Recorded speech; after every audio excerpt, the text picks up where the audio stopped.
ten pán po mně chce, abych vám řekl, že máte jít k mámě. A já vám tímto říkám, rozhodněte se podle vlastního rozhodnutí, protože oni přišli s tím papírem, co doopravdy chcete. Protože on, ten pán, říkal, že telefonoval s další soudkyní a že vás můžou odvízt násilím. Takže Jsme samozřejmě nechtěli. Takže rozhodněte se, jak vy chcete. Jestli je to proti vaší vůli tam jít, tak se rozhodněte, jestli chcete jít, nebo nechcete. Oni na vás nesmí sáhnout. Nesmí. Tak. A teď konejte. Vy se rozhodněte, co chcete. Máte svobodnou vůli. říkal, tak aby jsme si nedělali na schvály, aby jsme prostě si vyšli vstříc, tak potřebuji, abyste se oblekli a šli se mnou, předáme vás mamince a pak se maminka následně s tatínkem domluví. Vyjadřete se. Chci být nejvíc u tebe, ale chci od mámy na Ale dívejte se, to se domluvíte, rodiče se normálně domluví a budete chvilku u maminky, pak zase budete u tatínka. Takže teď jde pouze o to, abyste se teď oblekli, převezli jsme vás za maminkou a následně se potom rodiče domluví. Ne, žádná domluva nebude. Přestaňte prosím vás s nima manipulovat. Já? No, Já s nima manipuluju. Tohle to je určitá manipulace. Já se omlouvám, to bohužel. Dobře, jak to myslím.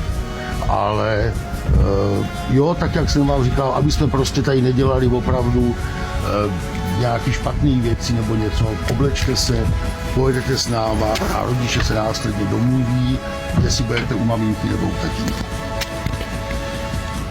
Jo, ale na základě toho rozhodnutí, které včera vydal okresní soud v Třebíči, jsem opravdu nucen a povinen vás předat mamince. Musíme být tady a už jsme to i řekli. Jsme to řekli dvakrát. A už minule jsme to tady řekli. Řekli jste to na Dobře. hospodu? Řekli, dvakrát jsme tam byli. Výborně. Dobře, ovšem soud rozhodl tak, jak rozhodl. Já z toho taky nemám radost. Nemám. Ale musím to prostě udělat tak, abych vás dneska předal mamince a následně se potom rodiče domluví. Takže opravdu potřebuji, Tak až končíte, tak takže řekněte.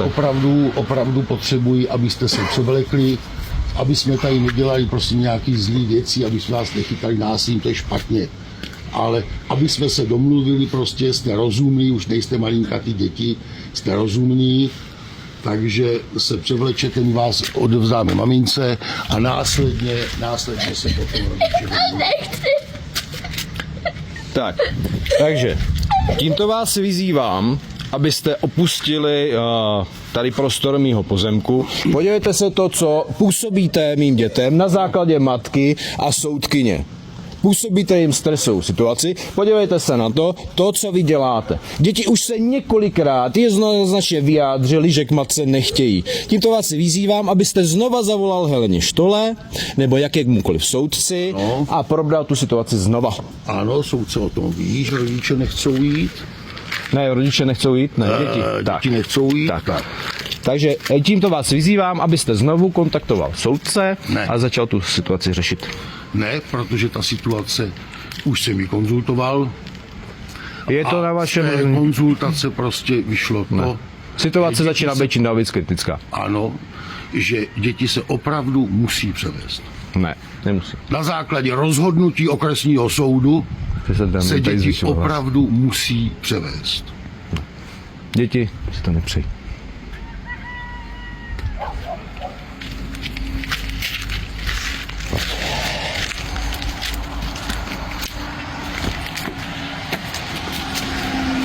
Takže se chcete oblíct? Asi rozumím.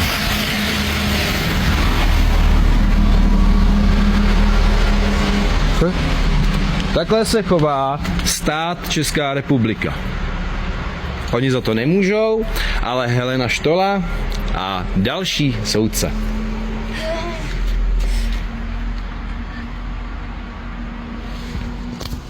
Tak co budeme pokračovat dál? Co budeme pokračovat?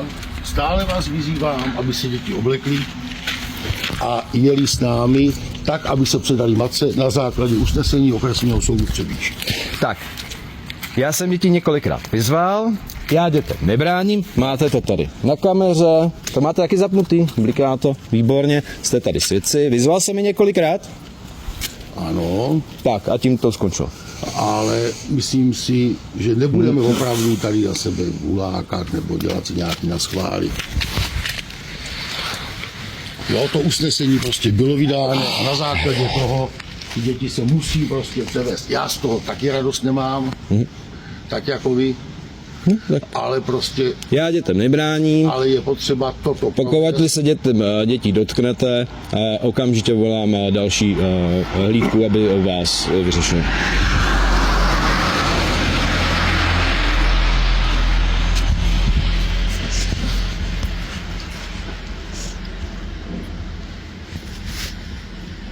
Dívejte se, to, co by mělo nastat, rozhodně nechce nikdo z nás.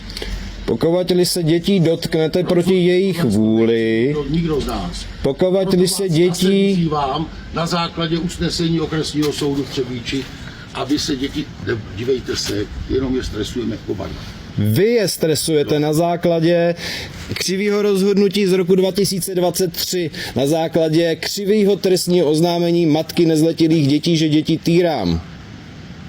Na základě dalších lživých Jsou výpovědí. věci prostě, No. které já neznám, nevím a já To já sice chápu, já to chápu. výkonu, ale prostě na základě usnesení, které bylo vydáno včera, tak musíme prostě děti převést. Muset klidně můžete, ale děti mají svobodnou vůli. Ale máme tady soudní rozhodnutí.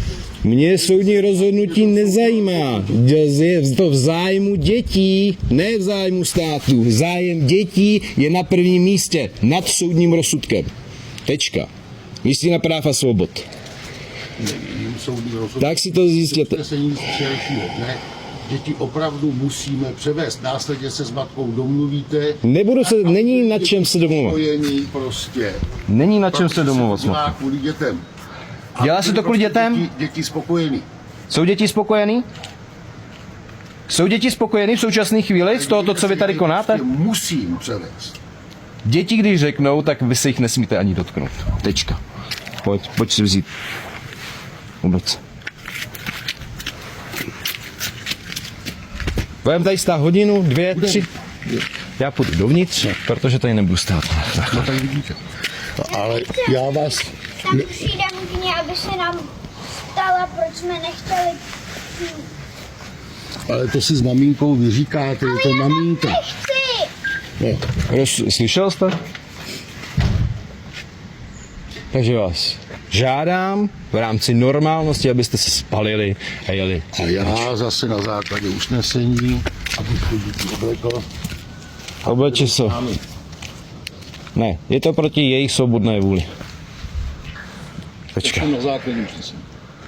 Proto tady jsme. Je to proti Nemá jejich... radost nikdo z nás. No, tak. No. Je to proti jejich vůli. Klidně si tady stojte, já půjdu dovnitř. Je mi to jedno. Nemůžete mě zatknout, protože nekonám proti soudnímu rozhodnutí. Děti jsem vyzval, viděli jste to, děti měly svobodnou vůli odejít, nechtějí, nemůžete proti mě Se nic. policie chytne děti a tak, jak jsou, tak je dá do auta. Nemůže, Nikdo z nás. nemůže. Může na základě usnesení. Pokud to udělá, tak... No, to nechce nikdo z nás. Tak. Jo, teď je na vás, abyste byl opravdu rozumný, děti přesvědčil. Já děti nemůžu přesvědčovat proti jejich vůli. Už fungujete jako škráblá deska, furt dokola No, stejně. já to tak mám prostě. Na to taky tak mám. No tak vidíte, každý jsme nějaký. No, proto tady jsem a na základě toho usnesení děti se musí prostě převést. Děti si jasně vyjádřené. Budeme pokračovat v této nesmyslné debatě dál. Budem. A já už to odmítám. No ale já ne. Takže to jí pověděte sám.